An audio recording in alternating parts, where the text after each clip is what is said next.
Le journal sur Al24 News, merci d'être avec nous pour cette édition. Voici les titres.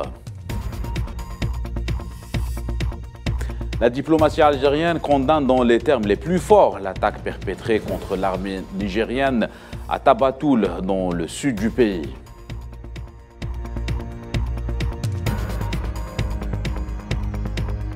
Et depuis la tribune onusienne, le Front Polisario appelle l'ONU à œuvrer pour parachever la décolonisation.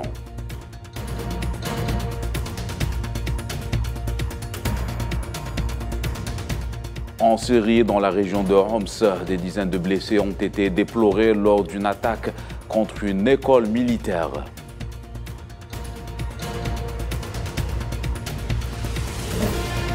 Ouverture à Grenade, en Espagne, du sommet européen avec la participation de 47 pays. Plusieurs dossiers au programme, notamment le conflit en Ukraine.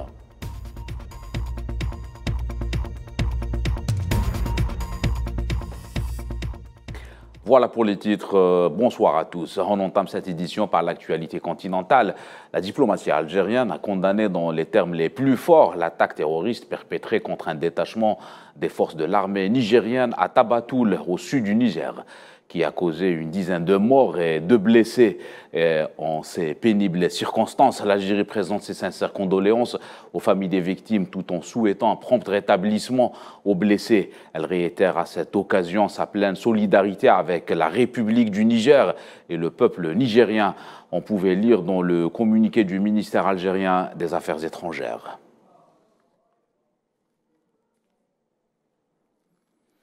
On reste dans la région du Sahel. Le ministère des Affaires étrangères algérien a démenti formellement toute relation avec un communiqué au sujet du Mali qui lui a été faussement attribué. On pouvait lire dans le communiqué du ministère qu'il a été constaté la circulation d'un communiqué au sujet du Mali attribué faussement au ministère des Affaires étrangères et de la communauté nationale à l'étranger. Le ministère dément formellement toute relation avec cette pseudo-expression de position. À ce titre, le ministère des Affaires étrangères et de la communauté nationale à l'étranger souligne que son communiqué vaut mise en garde aux lecteurs que ce faux document pourrait abuser.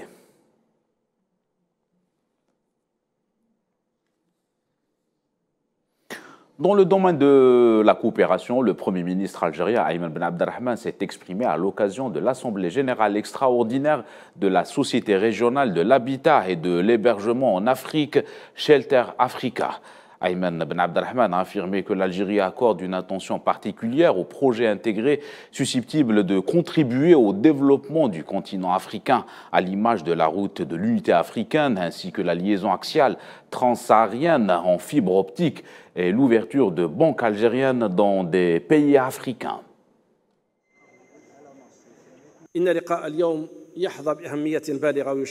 La rencontre d'aujourd'hui revêt un caractère important et constitue une escale éminente dans le processus de renforcement des visions et de leur convergence en Afrique, surtout que nous nous apprêtons à transformer Shelter Afrique en une institution bancaire chargée de financer les projets sur le continent africain, en plus d'une dynamique qui répond aux besoins de nos peuples africains. Je profite de l'occasion pour rappeler à la création d'un bureau régional Shelter Afrique, dont le siège sera à Alger, consacré aux pays nord-africains et les pays du Sahel. Et dans le domaine de la coopération, c'était aujourd'hui la réunion à Bruxelles entre le ministre de l'Énergie, Mohamed Arqab, et l'Union européenne. L'UE salue le rôle de l'Algérie en tant que partenaire énergétique stratégique pour l'Europe.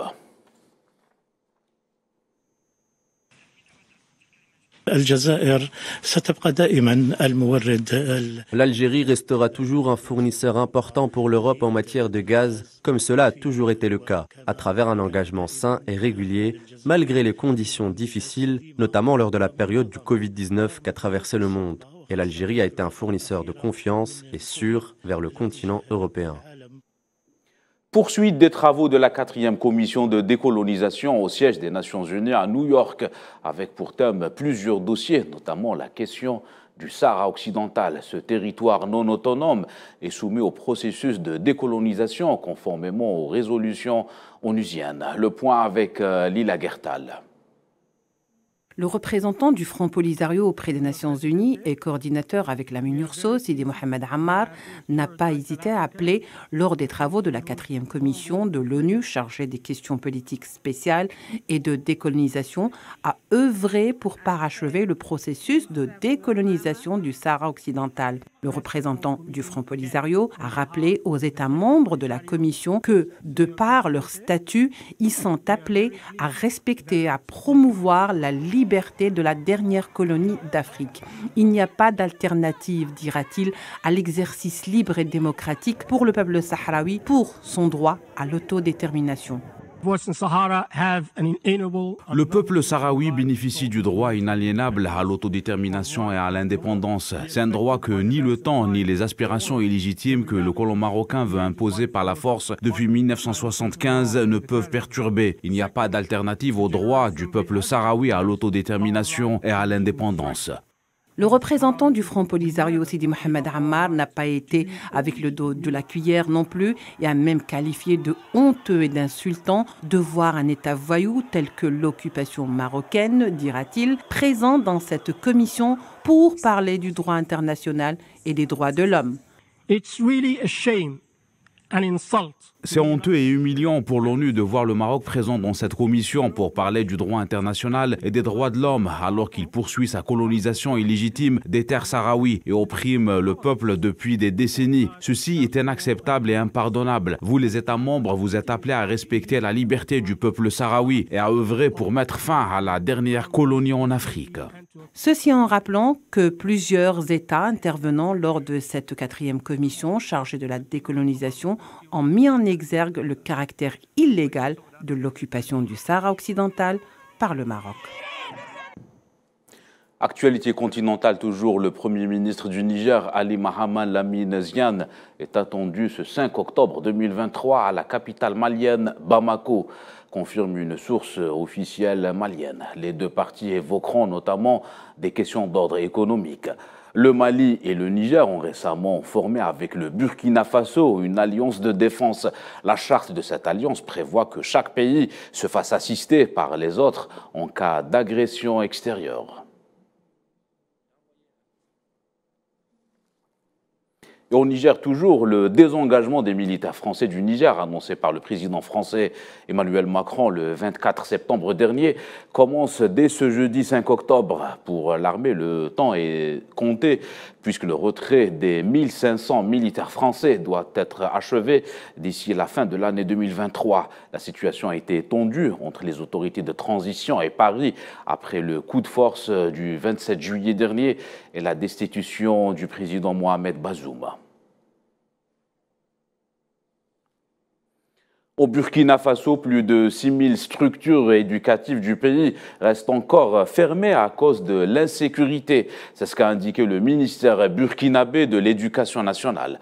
Le ministère en charge de l'éducation a noté que les opérations de sécurisation du territoire menées par les forces de défense et de sécurité du Burkina Faso avaient permis la réouverture de plus de 500 établissements. Au Cameroun, 2 civils ont été tués lors d'une attaque perpétrée par des membres présumés du groupe terroriste Boko Haram dans la région de l'extrême nord du Cameroun, selon des sources sécuritaires. Les victimes, tous 2 membres du comité de vigilance locale, ont été tués par des tireurs embusqués alors qu'ils travaillaient dans les champs de la commune de Gréa. Cette attaque a été perpétrée par un nombre important d'assaillants, prenant ainsi de court les membres du groupe d'autodéfense. On va à l'est du continent. Le ministre kényan de la Défense, Aden Duale, a déclaré que les troupes des forces de défense du Kenya achèveront le retrait de la Somalie d'ici le 31 décembre 2024. Les dernières troupes devraient quitter la Somalie le 31 décembre 2024, conformément au plan de l'Union africaine et à la résolution du Conseil de sécurité de l'ONU. C'est ce qu'a indiqué Duale devant le Sénat. Il a souligné que le Kenya avait commencé à retirer ses troupes de la Somalie au mois d'avril 2021 dans le cadre d'un retrait progressif de la mission de transition de l'Union africaine en Somalie.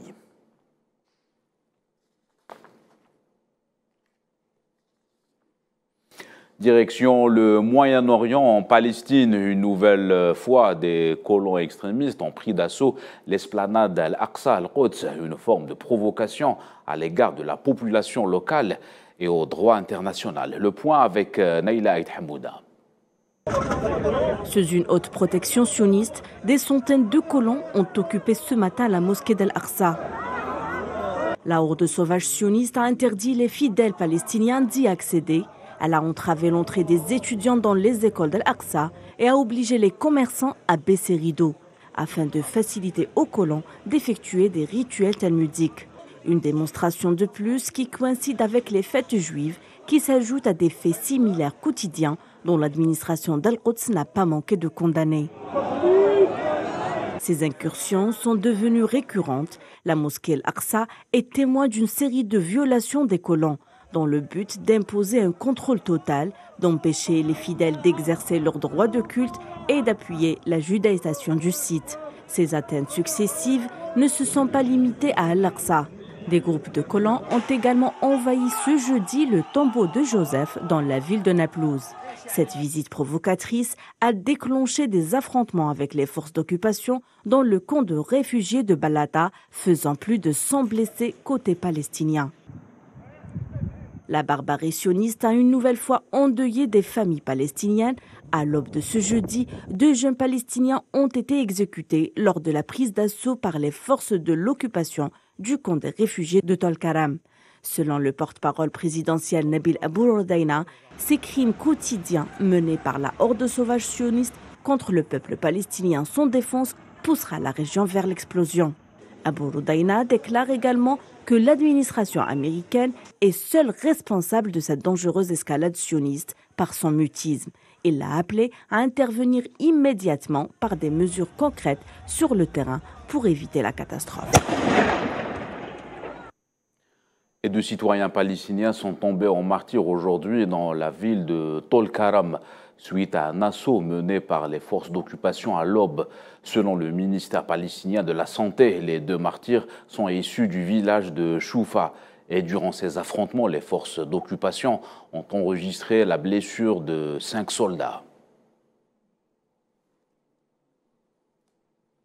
Nous vous le disions en titre, l'académie militaire de Homs en Syrie a été la cible d'une attaque de drone au moment où se tenait une cérémonie de promotion d'officiers faisant près de 80 morts selon l'Observatoire syrien des droits de l'homme. En majorité des officiers mais aussi des civils, des proches des militaires qui assistaient à cette cérémonie.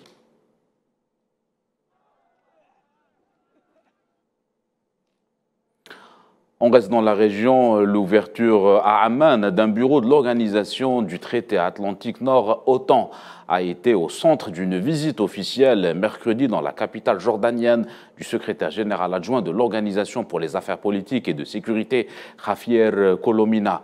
Lors du sommet tenu au mois de juillet dernier à Vilnius, la capitale de la Lituanie, l'Alliance a décidé d'explorer la possibilité d'ouvrir un bureau à Amman qui serait lié à la coopération bilatérale avec la Jordanie. C'est ce qu'a indiqué Javier Colomina, cité jeudi par des médias locaux.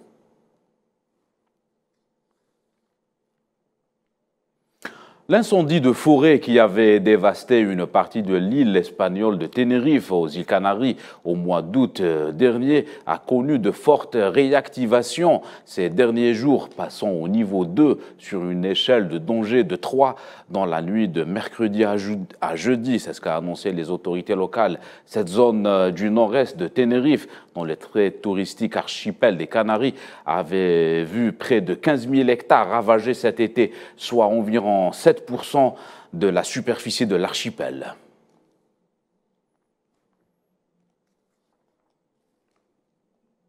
Selon les autorités ukrainiennes, ce jeudi 5 octobre, un missile russe aurait touché le village de Orza, à l'est de Kharkiv, deuxième plus grande ville d'Ukraine, causant la mort d'au moins 50 personnes.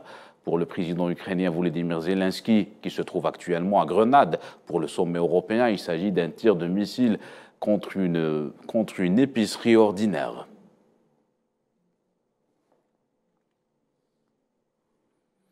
Et justement, ce rendez-vous de Grenade réunit plus de 47 pays et les 27 de l'Union européenne qui vont se pencher sur plusieurs dossiers qui secouent le vieux continent, notamment le conflit en Ukraine, la crise du Haut-Karabakh. Le point avec Safwan Ben Sabri. C'est à Grenade que se réunissent les pays membres de la communauté politique européenne, composée des 27 de l'Union européenne et leurs voisins, dont l'Azerbaïdjan, l'Ukraine, la Turquie, entre autres, pour un total de 47 pays. Plusieurs sujets de premier ordre seront à la table des matières pour ce sommet qui intervient dans un contexte européen et international sujet à des tensions multiples. Crise migratoire, guerre en Ukraine, conflit dans le Haut-Karabakh, des sujets qui rassemblent et d'autres qui divisent, preuve en est la double absence de la Turquie et de l'Azerbaïdjan au sommet. Ukraine, Arménie et Kosovo, 3 foyers de guerre aux portes de l'Europe qui viennent casser le mythe de l'îlot de paix européen. D'autant plus que ces 3 foyers se trouvent à des frontières civilisationnelles et menacent ainsi directement les intérêts européens. L'Ukraine concentre une bonne partie des préoccupations des leaders européens. L'aide allouée à Kiev pourrait être une victime collatérale de la guerre interne chez les républicains américains qui viennent de démettre le chef de la Chambre des représentants suite à un désaccord sur le financement de l'effort de guerre ukrainien. En cas de paralysie américaine, l'Europe pourra-t-elle prendre le relais? Rien n'est moins sûr. Actuellement, les 27 fournissent ensemble plus que les États-Unis, mais Washington reste le leader de l'Occident. Un changement de cap américain pourrait mettre l'Europe en mauvaise posture. D'autant plus que les 27 ont d'autres sujets de premier ordre. La question migratoire menace la stabilité européenne, alors que Lampedusa fait face à l'une des plus graves crises de son histoire.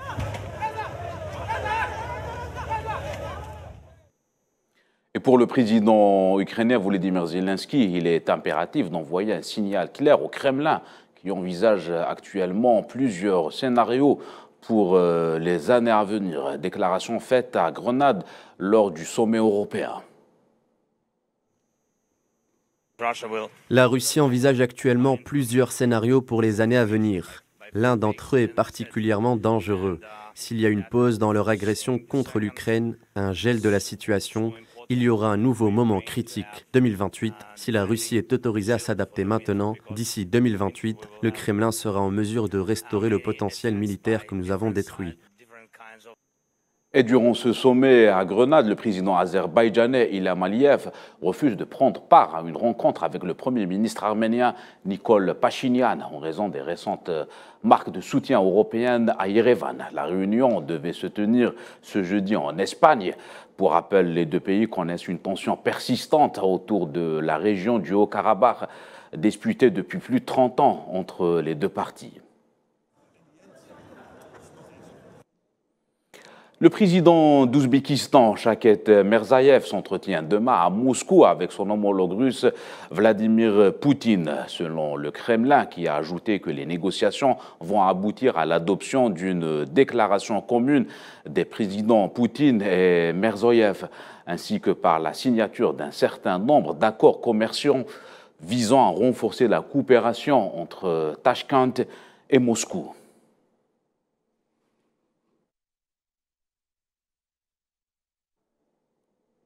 Le Bangladesh a reçu formellement jeudi la première livraison russe d'uranium qui doit alimenter sa centrale nucléaire, un projet financé par la Russie afin de renforcer le réseau énergétique du pays, mais compliqué par les sanctions visant Moscou depuis le début du conflit le 24 février 2022. Le Bangladesh est notre ami de longue date et notre bon partenaire, avec lequel nous interagissons sur la base des principes d'égalité, de respect mutuel et de prise en compte des intérêts de chacun. C'est la fin de cette édition. Merci à vous de nous avoir suivis. L'actualité continue sur Al 24 News. Excellente soirée à tous.